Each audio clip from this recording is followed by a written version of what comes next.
What's up, everybody? I know it's been a while since I've been on the tube. I'm happy to say that I'm back. I will probably try to put out at least one video a week. I'm just trying to get my groove back and back into the swing of things. Holidays, COVID, family stuff. You guys know how it is. So this piece actually came into my possession, I want to say about 2 months ago. And if you follow me on Instagram at the Relentless Time, you will know exactly what this is. If not, this is going to be a bit of a showcase and not really an unboxing because I already have opened it and worn it. But just so people can see the experience. I'm sure some of you have seen this watch in reviews, other places, or all over Instagram. I'm just happy to own it, and I'm excited to show it to you guys, or show it a little bit of love on camera, and hopefully you guys enjoy it as much as I do. I'll give you some specs, a quick rundown, wrist shot, and tell you what I like, what I love about it, and the few things I would change possibly if I had the choice. So, without further ado, this is newest, definitely most expensive, my new favorite piece, and I don't think I will go anywhere without this. Wrist check empty except for the tan line. Just can't wait to put this back on. That's honestly why I don't have anything on at the moment. So we got the nice black Tudor box, as you saw me pull it apart. It actually comes in a white cardboard sleeve, but I didn't want to show you that because who wants to see that? So this is it. It's not like a little more solid it used to be, I believe, and like a lacquer box on the outside. So the inner box, it kind of flaps down in the front. Got a little bit of flat styrofoam there, nice Tudor. Not really etched, but it's kind of just printed on there. A little bit of texture to the Tudor shield. So we just lift this up. I made that look harder than it looks. Nice velvet-ish interior, or suede interior to the box. I love this up here with the red accents everywhere on the little ribbons, the little pull tabs. So here's the watch in question. This is the Tudor Black Bay Heritage 41. This is the newer version. I'm not exactly sure when these started coming out, maybe 2016 or 18. The older version had this, quote-unquote smile dial, or the smiley, where the text at the bottom was kind of arched like this in the shape of a U, and that's why people call it the smiley. And that one also featured a Tudor, regulated and upgraded ETA 2800 caliber movement. And this one, the newer one, has a flat text, and it is featuring the Tudor MT5602 movement, so 70-hour power reserve. Still beats at 28,800 vibrations per hour. So it's 8 ticks per second. It's got the smooth sweep, as you can see. Chronometer, COSC certified. So this one in particular, I've probably worn it 95% of the time since I've gotten it, and not given anything else any love on the wrist. And this one's running about +2, a little under +2 per day. I keep it face up, kind of like this. I have a little wooden watch stand I put by the bedside, and it sits flat like this. So face up, and otherwise worn almost every single day. And we're coming in just under +2 seconds a day, which I love and really appreciate. You get what you pay for. I know you can mess with lower end movements or entry level movements and make them pretty accurate, but I'm really blown away by this. I'm happy that I got the chance to own it. I've definitely worn it. I'm gonna give you a little bit of some stuff stuck under my nail there. A slow roll around of the case. I could buff it out a little bit. Let me clean it off a little tiny bit for you guys. I have a different camera set up, so I hope you like this angle better. I like it. It seems a little more house in a different part of my house, so where it looks like the light's a little better, and hopefully it comes off when I post this. So still a little rusty, guys. Getting back in the game of YouTube videos and all that. Polished sides, slab side, polish, high polish on the sides. But yeah, here you can see where I've worn it. It's got a couple good knocks. I think the day I got it, well, I got to disclose first. I bought it secondhand off of the second owner, but the guy that I bought it off was like a flipper, so he just bought it from the original owner, kept it, didn't wear it at all, then flipped it to me. And I saw a good deal from what I thought, and I jumped on it. And I couldn't be more excited than I have. This thing is it's become one with me. I know that sounds corny, but that's just the way I feel. Craftsmanship, you really get what you pay for. You get what you invest in, what you take the time to find your tastes and all that. And it's very true that, you know, if you wait, you do your research, you work hard, you can pull something off like this. I never ever in my wildest dreams thought that I'd own a watch like this or anything this fancy for myself. You know, I'm not really, you know, fancy or flashy like that, but this is just, I'm absolutely over the moon with this. Anyway, back to it. So it's got the riveted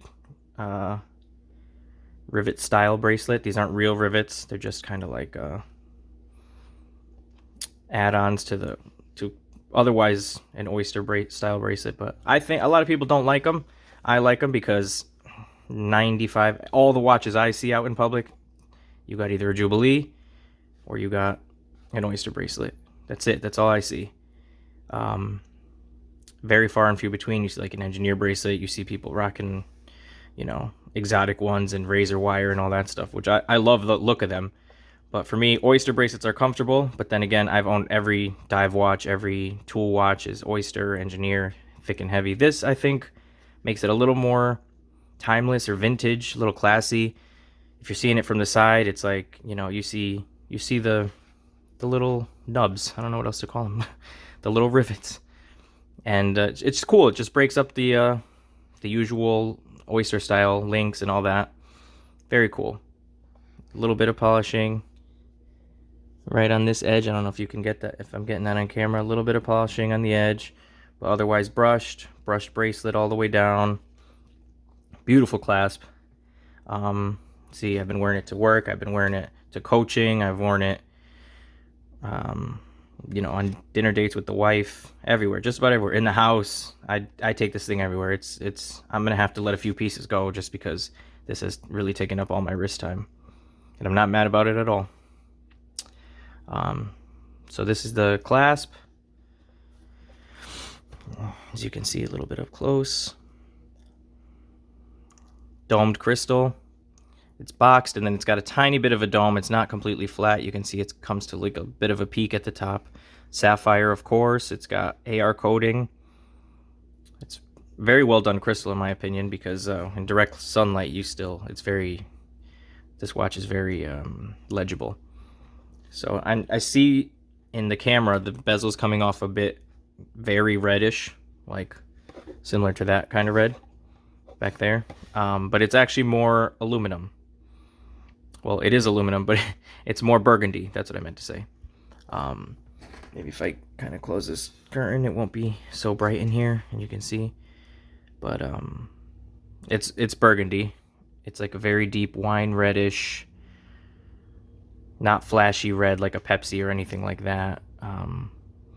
This is an aluminum bezel, so it's going to take some knocks. When I bought it, the only pretty much damage or flaw it had was these two little tiny specks in the bezel, which I didn't mind. I knew what it was. I know the material. I know I'm gonna do worse to it. So with that and the deal that was offered, I couldn't pass it up. I didn't mind that. And I'm sure in a few years, or, you know, whenever, not a few years, maybe 5-10 years, when it needs a service, I'm sure all these minor flaws can be taken care of. So yeah, it's got the little crown tube that matches the bezel, which I think is cool because you can kind of see it at some angles. It pokes out. Just very detailed, a lot of attention to detail when putting this together by Tudor. You can see up close in the dial, we've got rose gold, or rose gold capped, I believe, or rose gold filled. Hands, indices. The minute track is a little bit, it's like a railroad. I'd want to say like a railroad style. There's no chapter ring, so no worrying about alignment. It's just a stainless steel re-aught. It's just very, very nice piece. I'm going to take it off the little pillow now. The clasp is awesome. So it's got the ceramic ball bearings in the clasp right here. So this is supposed to last pretty much forever, this right here. Otherwise, with stainless steel clasp, eventually they get a little loose. They wear down because they're just rubbing steel on steel. And the ceramic little ball bearings in there kind of help with that longevity and durability and all that. So that's that, milled out. It's got high polish inside. Tudor Geneve. And then it says some steel Knox, steel something other, so some kind of steel derivation. Just, you know, signifying the material used. So it fits me pretty well, I'd say. It's a 41 millimeter in diameter. I have these little cheapo calipers, so I'm just gonna pop these on and hopefully we'll be able to make that out. 41. Just at 41. Lug distance, I'm doing this from behind the camera, so bear with me. 22, you can see it right there up top. There, right at 22. Straight down. The end link kind of just drops right off, as you can see. So it's very comfortable on the wrist. I know 41's kind of big for most people. My wrist is just a tad over 7, like between 7 and 7.25. And this, I think, just is, let me push this back. This is just perfect for me. I was leaning towards 40, 39 millimeter watches a couple months ago and like the past year or so. And I don't know what brought me to jump on this size. I always thought a Black Bay 58 would be the ideal choice for me, but I think this just fits me well. The real estate on my wrist. A lot of people forget that your wrist circumference or your wrist diameter, you could say it's 7 inches, but then 7 inches on some people doesn't look as same as 7 inches on other people. And I think that's why some people will listen to advice and say, you know, get this watch if you have a 7-inch wrist. Then they get it, and it's hanging off over the sides. My wrist is very top heavy, for lack of a better term. This part of my wrist, like the sides, are a little more narrow, but the top is flat. So I got like a slab wrist. Yeah, and I think that's fine. I think you can go. I think if you had a smaller wrist, slightly smaller, you could still pull this off. But if you had under, 6 3/4, I'd probably go with the Black Bay 58. So, lug to lug on this, I believe, is a 51. Let me see if I can get that while on camera and on wrist.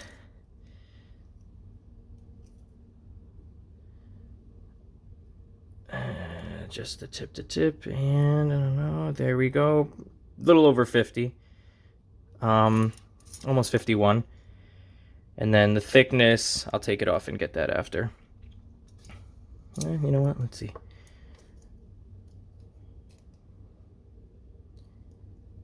Thickness, we've got about 15.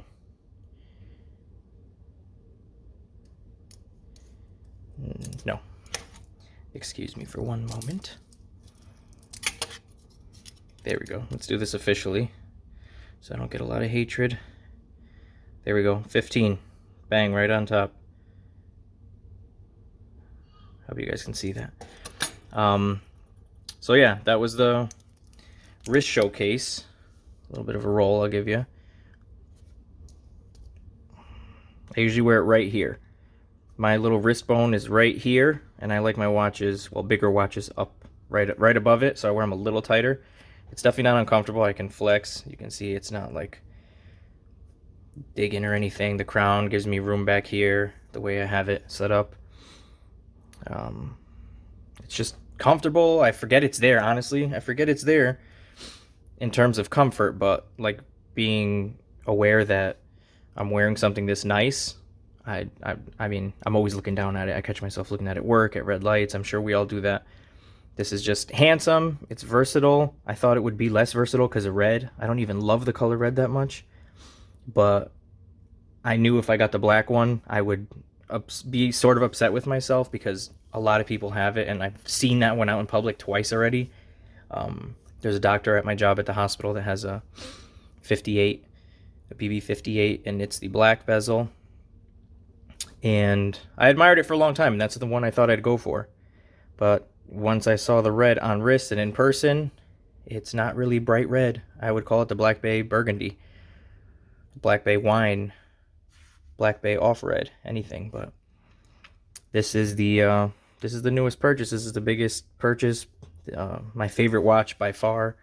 It's just absolutely lovely, and yeah, it sounds like I'm, a spokesperson for Tudor right now, but I promise I'm not. Definitely not getting paid for this. So the things I would change, the thing I love about like Seiko and Christopher Ward and other brands, they tend to put a lot of detail into their cases. I know this watch is more about the dial, the hands, the snowflake hands, the indices, the movement, especially, the heritage and all that. I would love to see a little more detail on the dial. I don't hate slab-sided cases, but, a little bit of like elegance here, possibly less sharp right here on the lugs. A little bit pointy if you run your finger up them. A little bit pointy, but, it doesn't matter on the wrist. Also, the finishing on the bracelet is spectacular. It's just the, you find this with certain watches. They don't really match up. You could see a little big knock right there that I gave it. The first day I bought it, first day I wore it actually, I came out of a Starbucks and the wind was blowing, I guess, super heavy, and the door slammed into me and cracked me right here. But it's not really deep. It's just like a smear of this, like the brushing smeared, and now it looks polished right there. What was I saying? Yeah, back to the details. The crown is something to admire. Catch myself looking at this bad boy all the time. Love the deep etching, the Tudor rose on the side, like black lacquer inside. Really easy to grasp this. Really easy to maneuver and manipulate this crown. You can hear, I'm going to let you hear the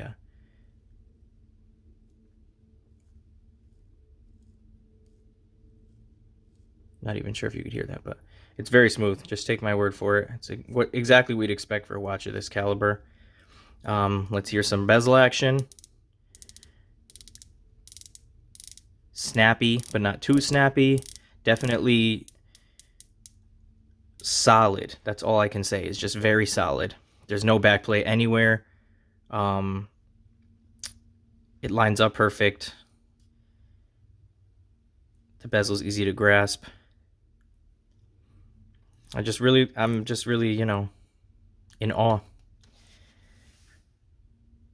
If you ever get the chance to try one of these on, I would definitely take it. And if you ever get the chance to buy one, I would definitely do that too. I know this video is a little all over the place. It's not really a review. It's more just an oversight, an overview, and a showcase is what I'm going to call it. Yeah, I appreciate the time and the support and the followers and the subscribers. I'm gonna try to put some more videos out. I got a couple new pieces in. If you follow me on Instagram, you'll see them. You'll know what I'm talking about. I just don't know what else to say. It's just so cool. It's very cool that I had the opportunity to buy this, and I'm very lucky, and I work hard, and I decided to treat myself for my 30th birthday unofficially this year, and this is what was the fruits of my labor.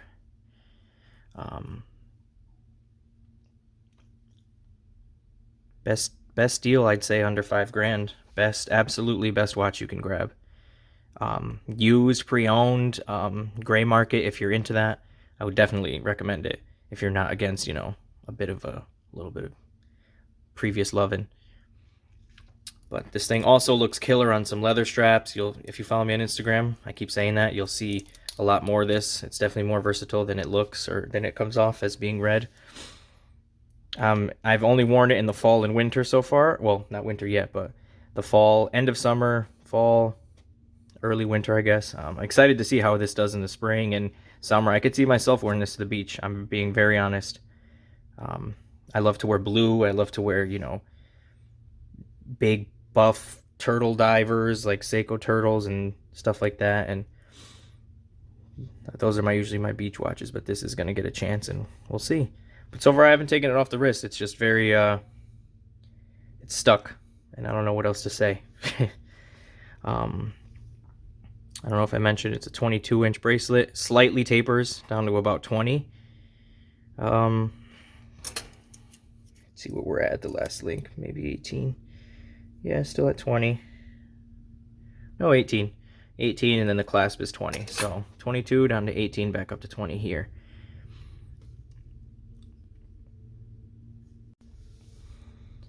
So I think that's it. Let me know if you like the setup better. This part of the house seems to be getting much better light.